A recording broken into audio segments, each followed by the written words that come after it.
Hey, it's Lucy King here.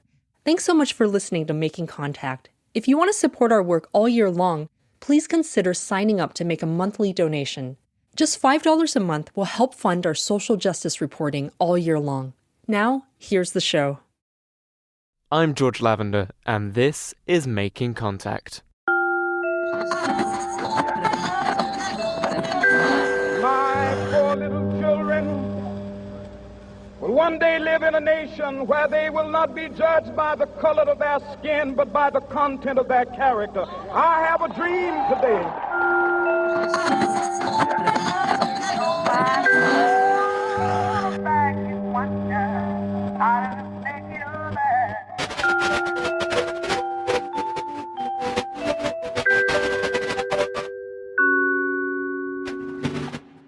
It's one of the most famous speeches of all time, and it nearly didn't happen. Wyatt T. Walker says to King, "Don't do the I have a dream thing.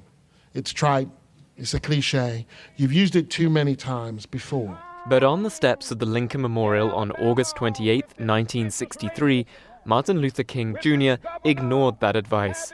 In front of what was then the largest civil rights demonstration the Capitol had ever seen, he did the I have a dream thing.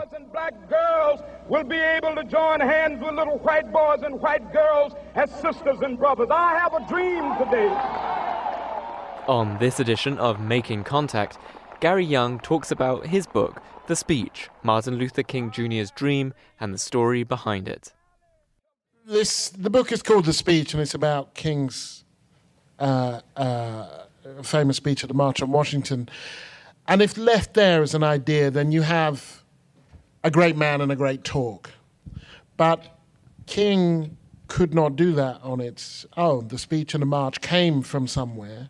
And I want to start by giving some context to that text, because in the absence of that, there would have been no march and there would have been no speech.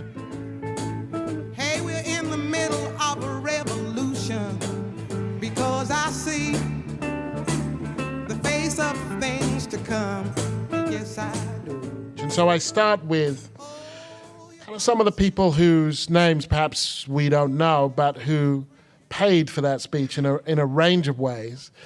And I begin with Franklin McCain, who was a 17-year-old in Greensboro, North Carolina, who made his stand by taking his seat at the Woolworths downtown on February the 1st, 1960.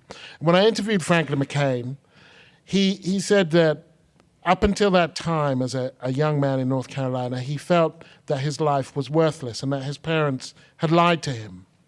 And the lie that they told him was a great American lie that you can be anything you want to be. And he said, as he grew through adolescence, he knew that wasn't true. As a 17-year-old black male in North Carolina, he knew that that wasn't true. And just as a symbol of how untrue that was, a completely different story that I was doing, several years later, I interviewed a guy called Buford Posey from Mississippi, a white guy who became an anti-racist, who told me, quite kind of matter-of-factly, he said, "I never knew that it was illegal to kill a black man until I joined the army." He said, until that time, I knew it was wrong, but I didn't know it was illegal. And true enough, in Mississippi, the people who were as likely as not to be killing black people were actually the law enforcement agencies. So it was not an entirely incredible thing for him to think. So if we go back to Franklin McCain, he knows this as well as Buford Posey does. And he says he was angry at his parents for this lie. And so they sat up, him and his friends, late into the night, January 31st, talking about how everybody had failed them, before they talked themselves into the action that they took the following day, not knowing when they showed up at Woolworths in Greensboro whether any of the others would be there. He says, "We wanted to go beyond what our parents had done, and the worst thing that could happen was that the Klan could kill us. But I had no concern for my personal safety. The day I sat at that counter, I had the most tremendous feeling of elation and celebration. I felt that in this life, nothing else mattered. If there's a heaven, I got there for a few minutes. I just felt you can't touch me. You can't hurt me. There's no other experience like it, not even the birth of my first child." A few years later, in May '63, in Birmingham, Alabama, a burly white police officer attempted to intimidate some black school children to keep them from joining the growing anti-segregation protests. They assured him they knew what they were doing, ignored his entreaties, and continued their march toward Kelly Ingram Park, where they were arrested. A reporter asked one of them her age. 6, she said, as she climbed into the paddy wagon. The following month in Mississippi, stalwart civil rights campaigner Fannie Lou Hamer overheard Anel Ponder, a fellow activist, being beaten in jail in an adjacent cell. "Can you say yes, sir, nigger? Can you say yes, sir?" the policeman demanded. "Yes, I can," replied Ponder. "So say it." "I don't know you well enough," said Ponder. And then Hamer heard her head hit the floor again. The Polish journalist Ryszard Kapuscinski once wrote, "All books about all revolutions begin with a chapter that describes the decay of tottering authority or the misery and sufferings of the people. But they should begin with a psychological chapter, one that shows how a harassed, terrified man suddenly breaks his terror and stops being afraid. This unusual process demands illuminating. Man gets rid of fear and feels free." The period preceding King's speech at the March on Washington was one such chapter. Until that point, there had, of course, been many fearless acts by anti-racist protesters, but in that moment, the number who were prepared to commit them reached a critical mass. In May '63, the New York Times published more stories about civil rights in 2 weeks than it had in the previous 2 years. During the 10-week period following Kennedy's address on civil rights in June that year, there were 758 demonstrations in 186 cities, resulting in 14,733 arrests. Such were the conditions that made the March on Washington possible and King's speech so resonant. And this context was global. 2 days after McCain made his protest in Greensboro, the British Prime Minister Harold Macmillan addressed the South African Parliament in Cape Town with an ominous warning. The wind of change is blowing through this continent. And whether we like it or not, this growth of national consciousness is a political fact. Some, including his immediate audience, an apartheid parliament, didn't like it at all. But as the decade wore on, that wind became a gale. In the 3 years between Macmillan's speech and the March on Washington, the following countries became independent: Togo, Mali, Senegal, Zaire, Somalia, Benin, Niger, Burkina Faso, Cote d'Ivoire, Chad, Central African Republic, Congo, Gabon, Nigeria, Mauritania, Sierra Leone, Tanganyika, and Jamaica. Internationally, non-racial democracy and the black enfranchisement that came with it were the order of the day. The longer America practiced legal segregation, the more it looked like a slum on the wrong side of history than a shining city on the hill. Now, the story of that year in particular is the story of the base, the masses, the grassroots continually running ahead of the leadership. King spoke in Harlem just a few months before the march and was heckled by protesters shouting, "We want Malcolm." When the NAACP hold their conference in Chicago, they invite Mayor Daley to give introductory remarks, and he is heckled from the floor. When their leaders go to speak to Kennedy about holding the march, Kennedy says to them, "We have legislation that's currently going through Congress. We would rather have new laws than have the Negroes out on the streets." And A. Philip Randolph, the socialist and trade union organizer who's primarily responsible for calling the march, tells Kennedy, "The Negroes are already in the streets, Mr. President, and I doubt if you called them that they would come back." That is the mood of the moment, that the patience has worn out, the forbearance, the ability to withstand the clubs and the hoses that can fire so strong they can knock the bark off a tree at 30 feet being fired at children and dogs, has become too much. And so African Americans, who are always fighting back, start to resist like with like. In Birmingham, there is, eventually, they respond to the bombings of the Klan with violence. And there's a fear, both among the civil rights leadership and among the Kennedy administration, that black people will resist and will meet like with like. That is the mood that creates a necessity for a march, which is called at the beginning of the year, but very few people want. The polls show that most Americans don't want it, and particularly most white Americans don't want it. Kennedy doesn't want it. It's insufficiently radical for many of the youth and too radical for many of the more conservative leadership. But by the time it happens, there is a sense that if they don't do this, then what are they going to do to channel this frustration, this mass frustration? And so the march happens. Now, the key fear, primarily of the state, is that there will be violence. This is peculiar because most of the violence in the South has come from the white segregationists, not from African Americans. But nonetheless, the fear is that there will be violence, and so it is literally policed as a military operation. It's called Operation Steep Hill. 82nd Airborne, ready to fly up from North Carolina at a moment's notice and drop 19,000 troops on D.C. 1,000 troops in D.C. Deployed, 6,000 police working, all leave cancelled, all elective surgery cancelled, baseball game cancelled, alcoholic sales are made illegal, and even on the mic that King speaks from, there is a kill switch that the Justice Department put in surreptitiously. The idea is that if anybody calls for insurrection from the stage, that they will flip the switch and play Mahalia Jackson singing "He's Got the Whole World in His Hands." That's their response. And so it is into that atmosphere that King plans his address. Now, King gave around 350 speeches that year. So if you take time off for high days and holidays, that's about a speech a day. And generally, he's not giving a bespoke speech. He's an African-American Baptist preacher. And in that tradition, he drafts his sermon, but then he crafts it in response to how the audience is taking to what he's saying. And he has a number of arsenal, a kind of a series of weapons that he can use, rhetorical weapons. But the difference is that this speech, unlike other speeches, is going to be televised. If you were in the black church or the civil rights movement, you'd heard King speak before. But if you weren't, this was his oratorical introduction to the nation. Kennedy had never heard him give a speech before, and at the end of the speech, he turns to one of his aides in the Oval Office and says, "Damn, he's good."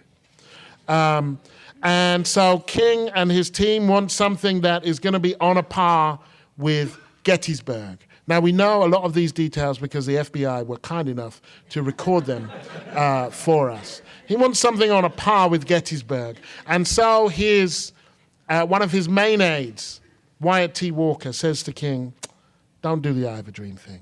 It's trite. It's a cliche. You've used it too many times before." And that's the first line of the book. And indeed, King had used it many times before. He first recorded using of it was in 1962. It's thought that he probably used it in 1961. That's a couple of years before. He'd used it in June at a rally in Detroit. And even a week earlier at a fundraiser for black insurance executives in Chicago. So this was not the first time that, by a long stretch, that he had used the I Have a Dream refrain. And King worries away at this speech. He seeks counsel. He has a lot of input, much more than he would generally. And what we know is that when he goes to bed at 4 o'clock in the morning of the march, I Have a Dream is not in the text of the speech. That we know. And according to Clarence Jones, his lawyer and his speechwriter, it was not in King's mind to do that the next day.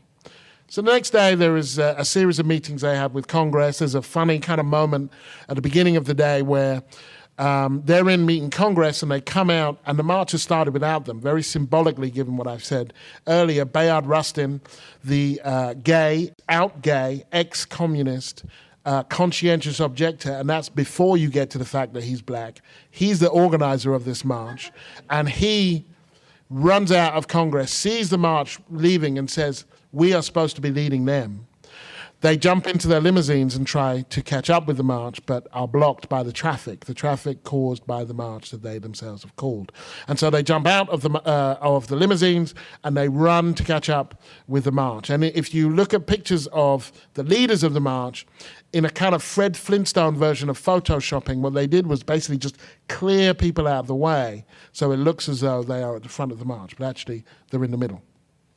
And throughout that day, King is worrying away at this text, scrawling all over it. If you look at the actual, what he ends up with, you know, what's left on the podium when he finishes speaking, it's full of doodles and scrawls and so on. You're listening to Gary Younge, author of The Speech on Making Contact. Special thanks to the New School for use of the recording. To find out more about the show or to download past episodes, go to radioproject.org. You can also like us on Facebook and follow us on Twitter at making_contact. Up next, Gary Younge explains what had to happen to turn Martin Luther King Jr. from an unpopular figure at the time of his death to the widely praised icon we know today.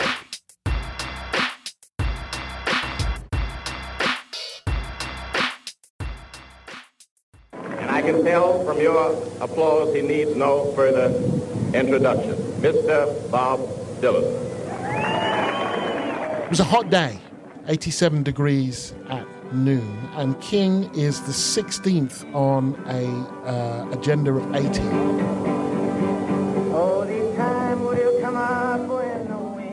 He's a 10th speaker. There's been the anthem, the invocation, the prayer. There have been a range of, a number of singers, including Mahalia Jackson, Peter, Paul and Mary, Bob Dylan. A range of people have sung.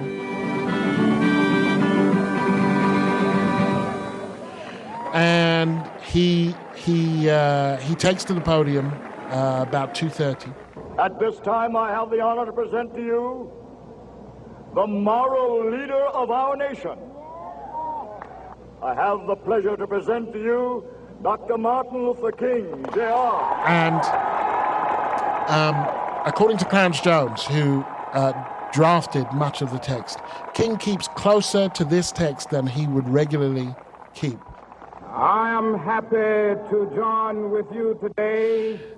Those who wrote speeches for King said they were always King's speeches, basically, but you would be, in Clarence Jones's words, like a very crude architect. You would set up the four walls, and then King, like a beautiful interior designer, would come and he would make it his own.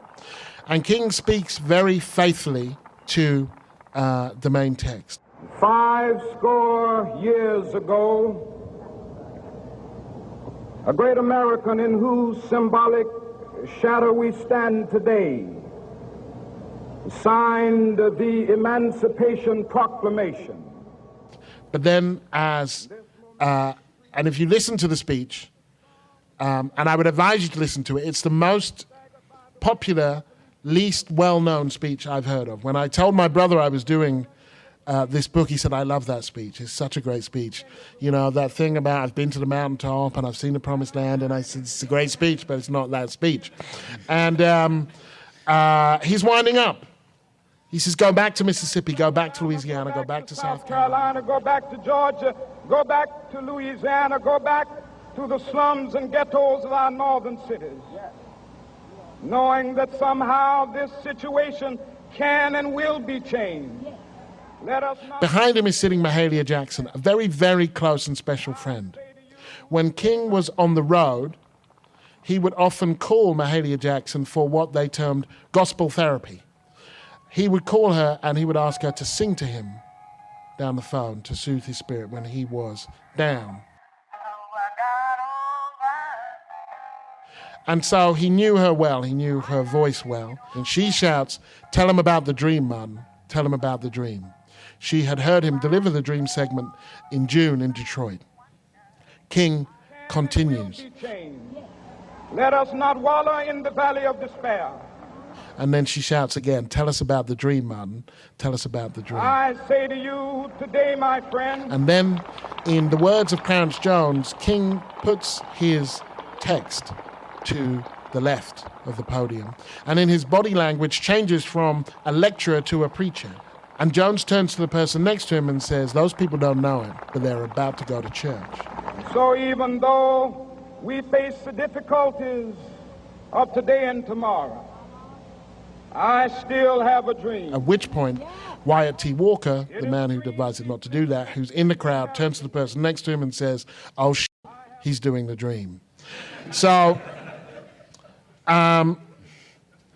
that's how we got there. And what's interesting is that when you ask people who were there at the time and who knew King well, to a person, they will tell you that they did not, of all the speeches that he made, this was not particularly one that they thought we would be talking about in 50 years' time.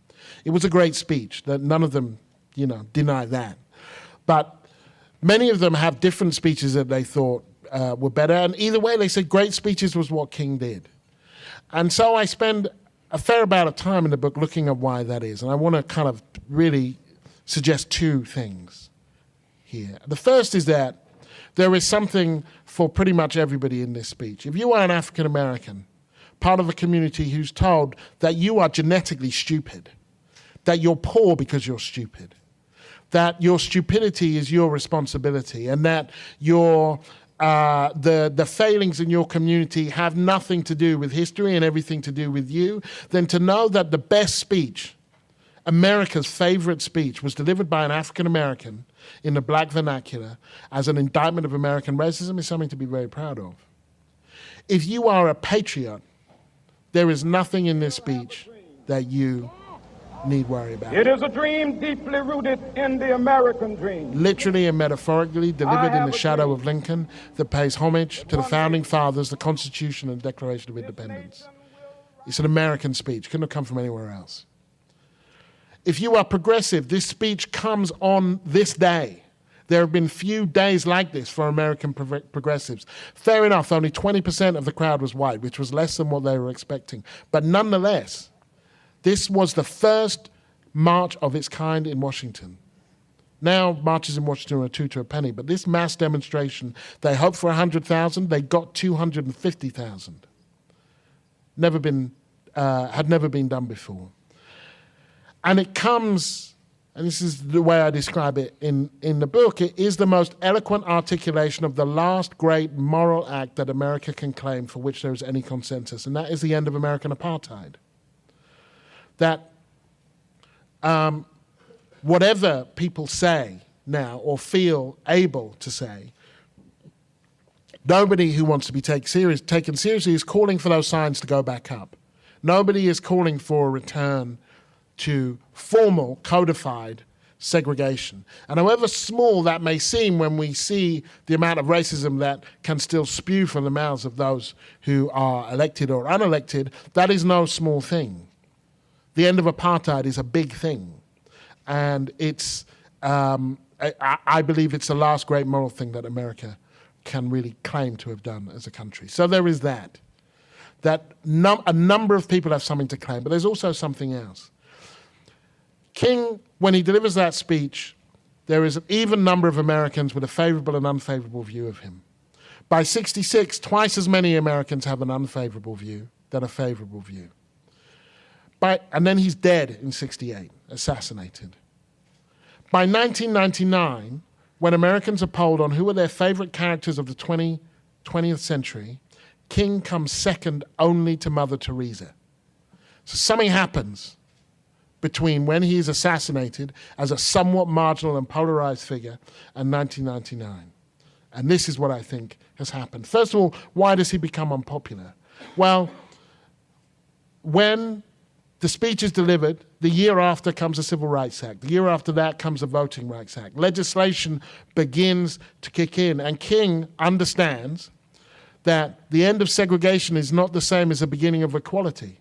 As he says, I have given people, we have won the right to eat in any restaurant of our choice, but we do not have the ability to eat everything that's on the menu because we can't afford it. There are 40 million poor people here. And one day we must ask the question, why are there 40 million poor people in America? And when you begin to ask that question, you're raising a question about the economic system, about a broader distribution of wealth. When you ask that question, you begin to question the capitalistic economy.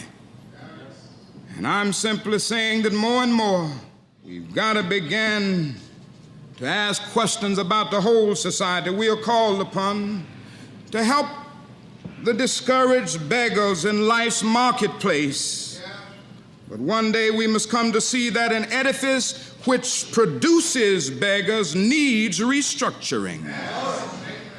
It means that questions must be raised. And you see, my friends, when you deal with this, you begin to ask the question, who owns the oil? You begin to ask the question, who owns the iron ore? You begin to ask the question, why is it that people have to pay water bills in a world that's 2/3 water?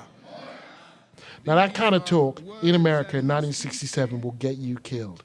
And sure enough, a year later, he is killed. So he starts talking about capitalism. Year after that, in 67, he starts at the Riverside Church. He calls America the greatest purveyor of violence in the world today, and takes a stand against the Vietnam War.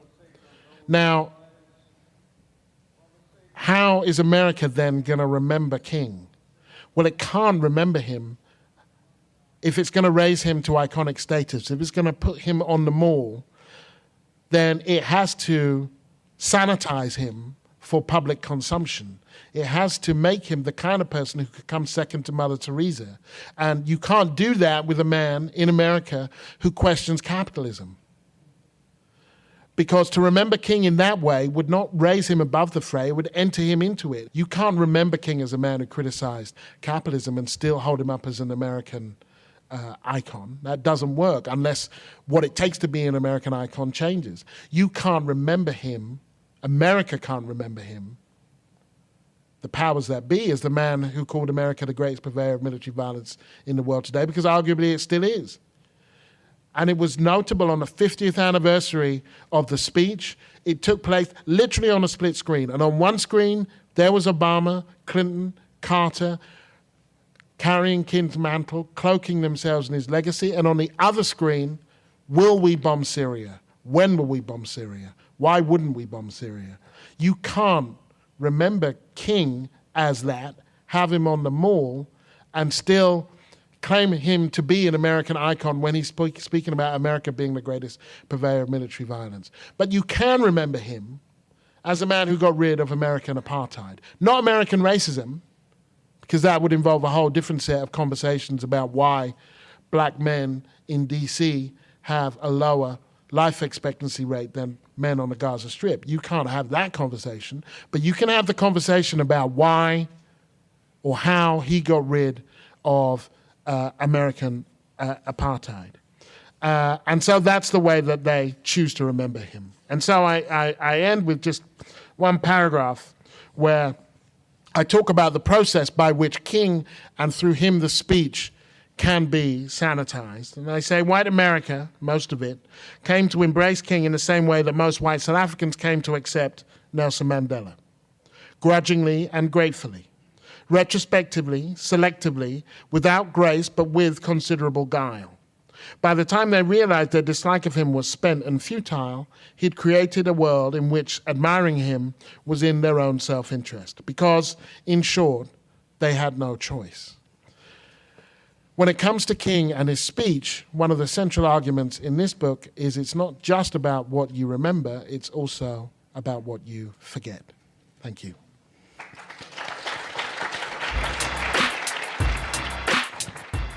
And that's it for this edition of Making Contact. You've been listening to Gary Younge, author of The Speech, Martin Luther King Jr.'s Dream and the Story Behind It, published by Haymarket Books. Special thanks to the New School for use of their recording. To find out more about Making Contact, go to radioproject.org. You can also like us on Facebook and follow us on Twitter at making_contact. The Making Contact team includes Quan Booth, Laura Flynn, Jasmine Lopez, Lissa Rudman, and Andrew Stelzer. I'm George Lavender. Thanks for listening to Making Contact.